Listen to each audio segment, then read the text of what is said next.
Continuam as discussões em Brasília sobre o fim da escala de trabalho 6 por 1.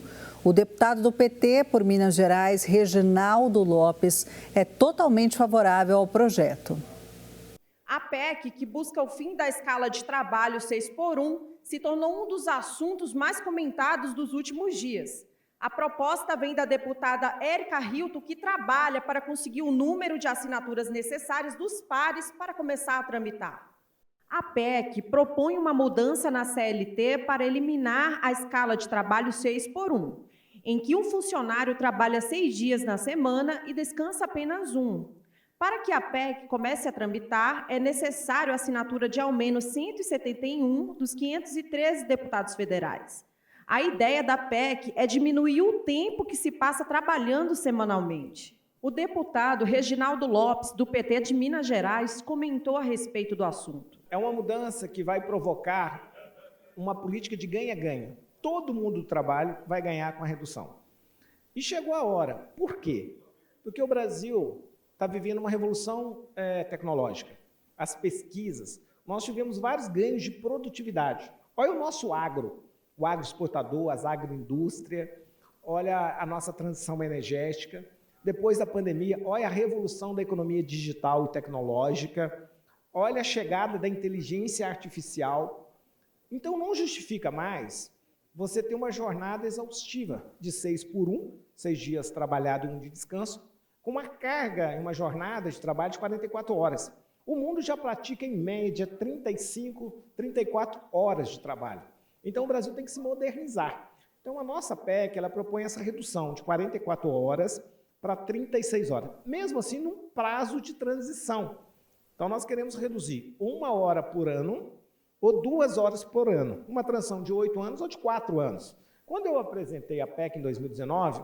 a PEC 221 de 2019, com 191 assinaturas, eu fiz uma proposta de 10 anos de transição. E a transição é fundamental. Por quê? Você não pode ter aumento de custo de produção, não pode gerar inflação, porque a inflação mata, e mata as pessoas de menor poder econômico. Aquela que não tem proteção, porque ela mete a mão no bolso do trabalhador e tira o dinheiro do trabalhador, o poder de compra. Por isso, a nossa proposta, ela leva em consideração toda essa transição. E a reforma tributária trouxe mais ganho de produtividade para a economia. Ela tem uma transição de 8 anos também. A reforma tributária, ela tira a cumulatividade tributária, o imposto do imposto. Ela vai cobrar imposto no valor agregado. Então, nós vamos permitir a economia brasileira reduzir de 8% a 20%, dependente da cadeia. A cadeia mais longa, mais redução tributária. A cadeia mais curta, menor redução tributária, porque tem menor cumulatividade tributária. Isso tudo vai fazer a economia ser mais dinâmica. Então, chegou a hora da gente compartilhar, Larissa, esses ganhos com os trabalhadores.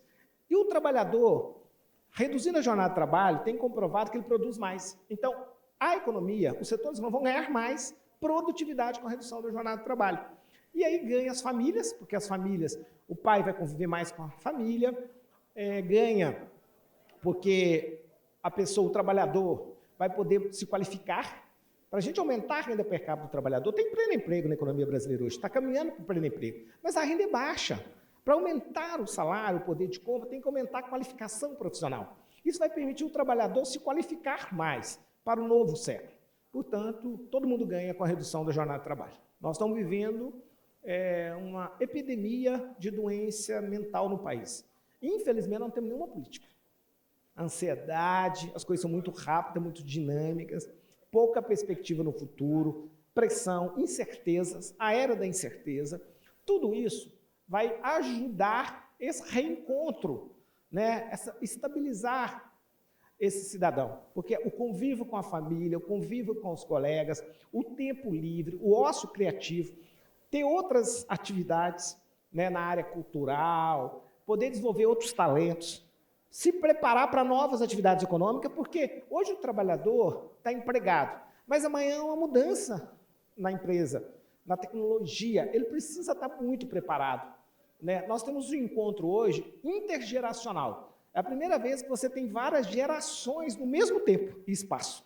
Então, as soluções são intergeracionais. Então, nós precisamos ter muita responsabilidade. Eu volto a repetir, a redução da jornada de trabalho é a pauta mais importante do século XXI.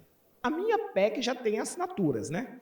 ela foi apresentada no dia 11 de dezembro de 2019, com 191 assinaturas. Então, a PEC está tramitando, já teve relator no ano passado.